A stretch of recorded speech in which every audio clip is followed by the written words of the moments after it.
Hope y'all can see me okay. Hope y'all can see me okay. Alright, so I made it back to Phoenix. Truck is a hot mess right now. Joe came and got the food out of this cabinet right here last night. We went at 8, and then he got the food out that cabinet. I'm using an old phone right now. I got here to Phoenix last night about 7. 7? That was before 7. Shit, I can't remember. I got here earlier than that, but I had to go. I half-assed fuel the truck. I didn't even care. Dropped the reefer. It's a dry load reefer. It's just catch up. And it's going to Denver. So, did that. Now, I'm going to talk about labor board violations, because we might be going there with this company. We'll talk about that in a minute. So, got here, dropped trailer. I'm supposed to get detention pay for the crazy ass wall back that should have been a day cab because I sat and waited. I'm also supposed to get detention pay for the local run that I did to get the catch-up load, because I got there but I was held for about an hour over. So every 2 hours, they supposed to load you within 2 hours. If it takes longer than 2 hours, you get detention pay. So it took longer, plus there was overstock and damage. 2 boxes had been squished inside the truck that I picked up. Drama. The lady from OS&D, she's got questions she has to ask, but she goes, well, why did you leave the shipper? Why'd you leave the consignee? I said, ma'am, first of all, I'm a sleeper cab. This is, again, another one of your wonderful day cab runs. It's a very tight yard. They had a few sleepers in there, and they didn't have a lot of space. These guys are trying to direct traffic. They needed the doctor that I was in. Secondly, I didn't really even know I had overstock and damage until I got out the yard, where I pulled over to try to do a quick empty call, and then I saw he wrote on there that there were 2 damaged packets. At that point, the closest place for me to go is 2 miles up the road to the terminal. I can't go back in. What, I'm going to go back, turn in, and go through all the hell of trying to get somewhere and park in their yard? No, I'm not. I said, so I came to the terminal. They're only 2 miles up the road. Well, did you get, ma'am, I couldn't even send you a message. I was driving. I pulled over for a few minutes to see if I could quickly do the empty call on a place where it said no parking, no stopping. I said, and when I looked at the paperwork, that's when I saw it, and I got here to the yard, and I was going to do my empty call here on the yard, okay? Once I realized all of that was done, because I just pulled over for like a quick second, and I saw it, I was like, oh, crap. I couldn't even do that, okay? At this point, I hauled butt to the terminal. I'm only like 4 minutes from the terminal from this particular consignee. Get there, and I think I have pictures on either this phone or the other phone of the yard. I'll show y'all. Y'all see it in a little bit. Get there, send the OS&D message, then call. Send her pictures. She asked for pictures. Pull the truck. It's only 2 boxes were this big, man. Some sweet potato fries. Boxes got crunched. The fries were still in their plastic packages, but the boxes were crunched, so the consignee didn't take them. Well, that ain't got nothing to do with me. She's like, well, did you have any critical events? 4 minutes from the terminal? What kind of critical event did I have? I said, ma'am, I picked this up. It was a T-call. I picked the load up on the yard to go 4 miles up the road. 2 minutes. So no. So she goes, well, did you have any load locks? I have no idea. I picked it up as a T-call on the yard. It was sealed. I don't know what was in there. I can't tell you. It could have been dancing bears in there. Hell, I wouldn't have known. She started laughing. I said, I can't tell you nothing. I picked up a load that literally went 4 miles up the road. Only reason they gave it to me because I needed a trailer. So that took 2 to 3 hours of dealing with OS&D. That's detention pay, because it's still, you can't do your empty call. I finally did my empty call, and then I sent my driver manager, Becca, and I'm sure she knows I'm probably not coming back. I sent her a message, and I said, look, I got detention pay for this, this, and this. Let me explain something to y'all people. And I don't know if this dumbass company know. You effing with the right one. I told them my background, and y'all really don't know how depth of my background and my family's background on my mother's side. So here, let me break it down. And I asked my aunt, I said, I talked to her and talked to her like, hey. She's like, you can tell. She's like, you can use that on, tell them I don't care. I'm retired. The aunt that you saw that was sitting next to me, that's a school teacher. But her husband was married to a guy who was a director. Her ex-husband was a director of Urban League in Tucson, civil rights group, right? The aunt who was sitting in the chair in the picture, who was was talking on the phone, that's her house. That's Reggie's mom. She worked for, drumroll please, EEOC and their IT department. And she sued them for not paying her for on-call and won. I'm just saying. We won't talk about the cousins who are military. One who was a lawyer for the government. You have no idea. My crazy mother was management for one of the community college districts for their computer division. My brother is an educator for community colleges in communications here in Arizona. My other brother's general manager for hotels out in Texas now. So I keep trying to tell them, and that's just a snippet of my mom's side. So all of us have had, I guess, what you would consider cush jobs, in a sense, if you look at it that way, if that's what you want to do. I enjoy driving a truck. I enjoy trucking. Although the unenjoyable part is when you work for companies who are badly managed, badly run, and who are really trying to get over on their drivers. I mean, and just get over on their drivers and their customers, really both ways. They're just trying to get over, and slick willy tactics to get money, or just cheapy tactics to get money. And you're going to get that a lot with starter companies. Starter companies are very cutthroat. They just are. And they basically treat their drivers, it's almost slave, to me I call it slave labor. It's basically slave labor. I sent a message yesterday regarding tension pay. Usually she's like that at getting back to me. Now we are coming back off a holiday, so I'm going to use that as a possibility. I don't know. She tells me in an email, do you have the times? What do you mean, do I have the times? You have on the Qualcomm me responding to those messages, which is usually how she goes about pulling the times. Now you're asking me to give you the times. That's new. That's why I think she knows I'm bouncing, and they trying to not pay the tension pay. So I'm going to tell y'all a quick story. There's a driver on here, and I would visit her channel. I'm not going to mention who she is. She was getting ready to leave her company that she was with because they weren't paying her and some other stuff. When I watched the video, I saw her frustration. She's like, I got bills, I got a child, I got that's it. So I sent her a message, kind of like that video where I talked about my buddy who body slammed the people for not paying him his money. I want you guys to hear me. In trucking, and Freddie Jordan hits this off real good, a lot of trucking companies do a lot of slick willy stuff. But a lot of that slick willy stuff is starting to come to a head because we have a 100,000 driver shortage, and it's a driver's market.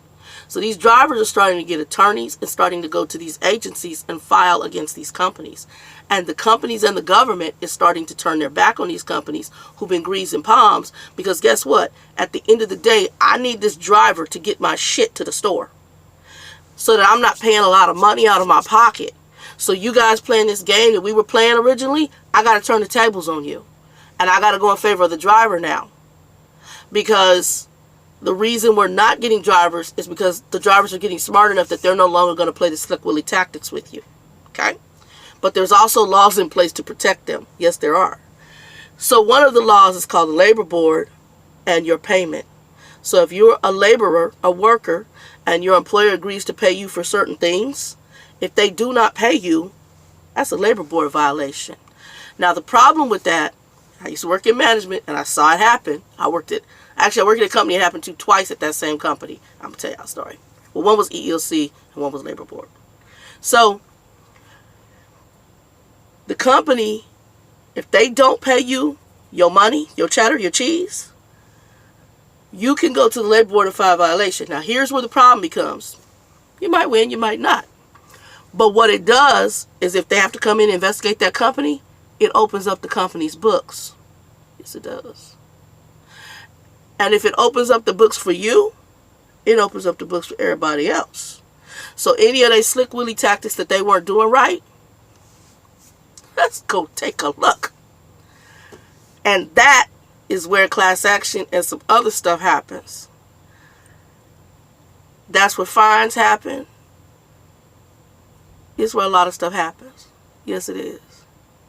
So, I work for the young lady. She went ahead with the trucking company. I believe she must have gone to the labor board. Next thing I know, I was on a channel. She told me, yeah, they done gave me a raise. I still work for them. And I got paid. You're damn right you did. Because labor board, them folks ain't no joke. I've seen them come into a company and see what they do. And when they will subpoena all your shit, and they will go in and they will give you a colonoscopy and a pap smear and a California DOT inspection right up through your behind. Yes, they will. And then some. So, you're screwing with the right one. So right now, I'm trying to give her some time. I'm going to give a call back in about an hour here. Because I done sent 2 emails yesterday today. No replies. Yesterday was a cutoff. They have up until a certain part of the day to get the shit in. And it'll be on this payroll. But I'm going to call her.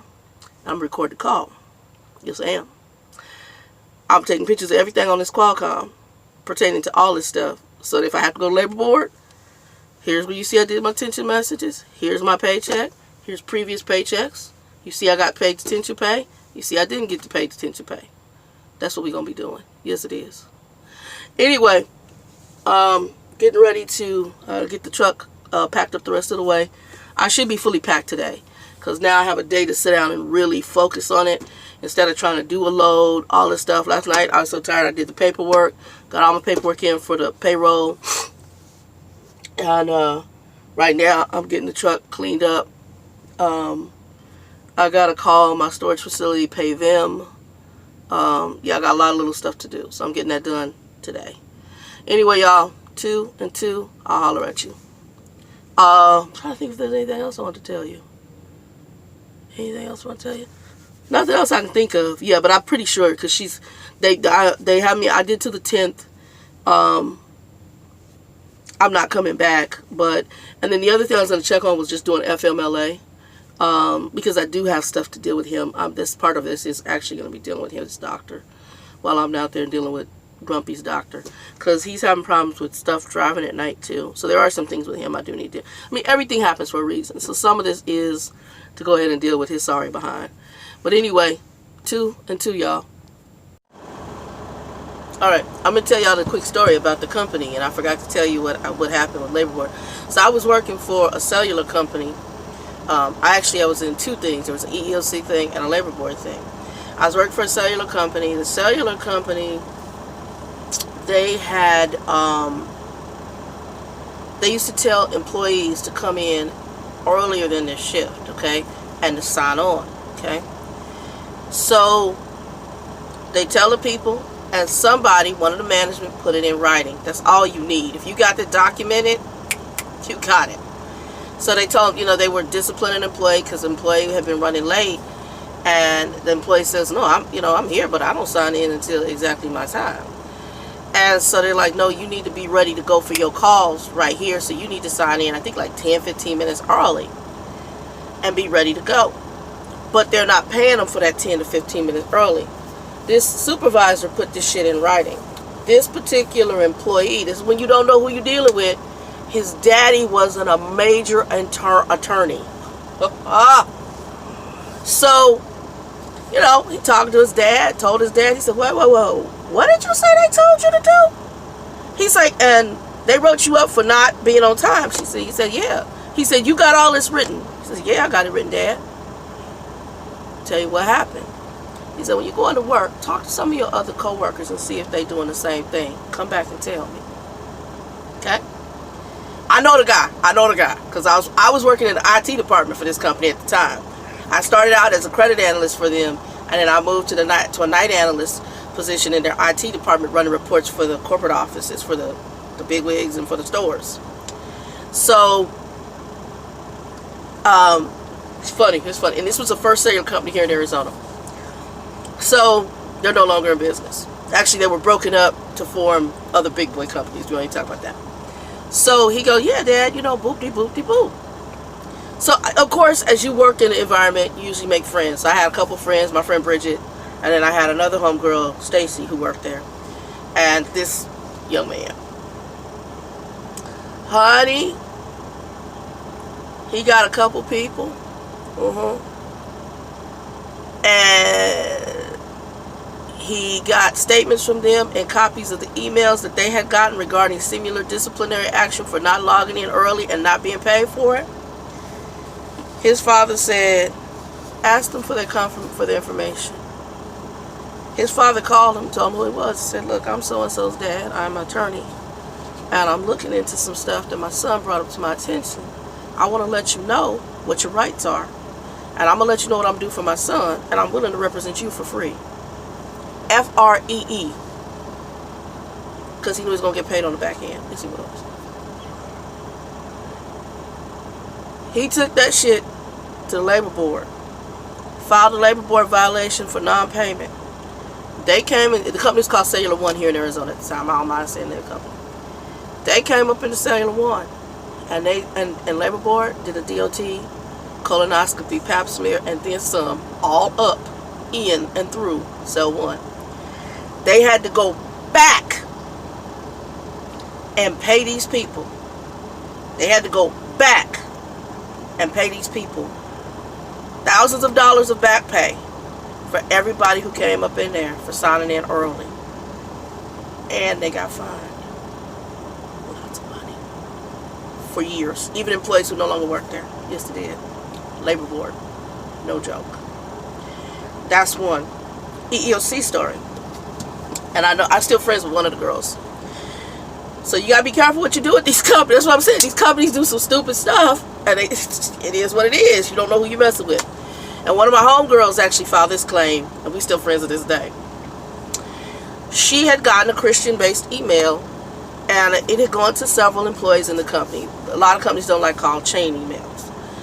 I don't even remember if they had it. It wasn't even written in the handbook at the time about the chain emails. I think they do it now, but it wasn't then. So they had an internal email go around. Christian wasn't anything positive. It was positive stuff, nothing negative. And so somebody went and photocopied it, you know, to print it out. And they were going to hang it up on their desk because it was like a prayer or whatever. Well, I guess they left a copy of it on there, and all the people's names who it went to, the director of the center, who she was crazy, she put everybody on a final written warning for this email right off the bat. No warning, no nothing, no just open discussion. Had it been just discussion, hey, we don't want chain emails, nobody would have had a problem. My homegirl, Bridget, I'm going to use her name because y'all know who she is.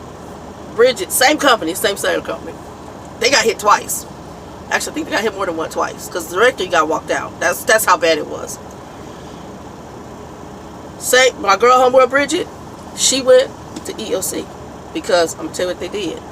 She had talked to a salesperson who they did a sexually kind of jokey email and were just given a verbal warning on a chain email. Because my girl asked, she said, look, this is Christian based. It's nothing even negative. Well, no, we don't talk anybody who does this. This is what most of the people virtually, I think, were either minorities, either Latino or black, who were in this email. The sexually explicit email was like a lot of the white salespeople. Okay, now granted, it might just fall in that way, but it is what it is. And sure enough, and I hope this damn thing's recording. Sure enough, what ended up happening, they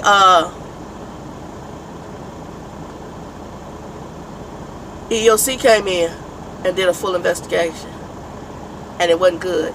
All that had to be removed, and the director got walked out. Yes, she did. Yeah, the company turned her. It all got removed. You got to be careful what you're doing, and it opened them up because there were other stuff that EEOC saw.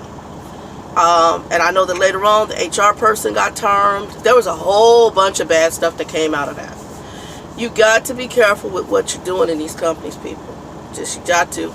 And so a lot of truckers, because you got a lot of, and I'm not saying all, but there's the trucking companies are used to this simple one-two trucker or this guy who doesn't have a lot of intelligence, but that's not what's really out here all the time. You got to be careful because you never know who people are. You just never know. You never know their background. You never know who's in their family. You never know what discussions come up. You always got to be careful. You always got to be careful. Peace. So I just had to back this truck And they don't have a lot of space. See, y'all see the space I'm dealing with. See that truck's coming in, and this is the docks. So you can see the space that I'm dealing with.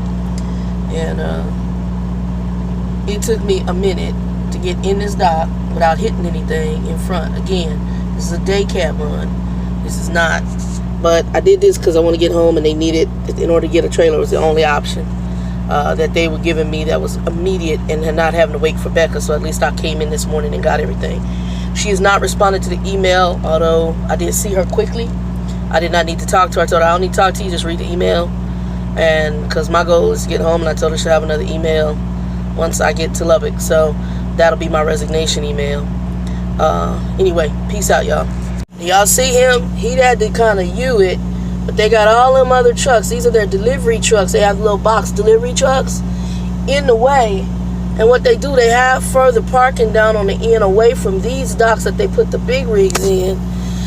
But yet, I don't understand. I think sometimes these companies do that crap to be assholes. I really do. Because if you go out here and you look at your yard, you're like, look, this is going to be in the way of our delivery. It's going to take us longer. Then they get frustrated because it's taking us a long time. That man has been about 15 minutes trying to get that so he could crack that butt in, not hit the truck to his right and to his left. You got two trucks on, y'all. Can you see it? Not hit them trucks. Now, this dock is better, even though it got all that crap in the front, than the one I had at Ralph's. So, it's better, but they need to move this shit. Forgive me. That stuff needs to be moved. Those trucks should be down on the end, especially if they're not being moved. In the morning, they should move them down on the end. If you know, at the end of the day, your clothes, understand, those trucks over there need to be moved. See that truck right there? He's sitting waiting to get down here to check in. He gonna be late to probably his check-in because he gotta wait for this. My check-in was at 8 o'clock. I checked in at 8:21. It's crazy as hell.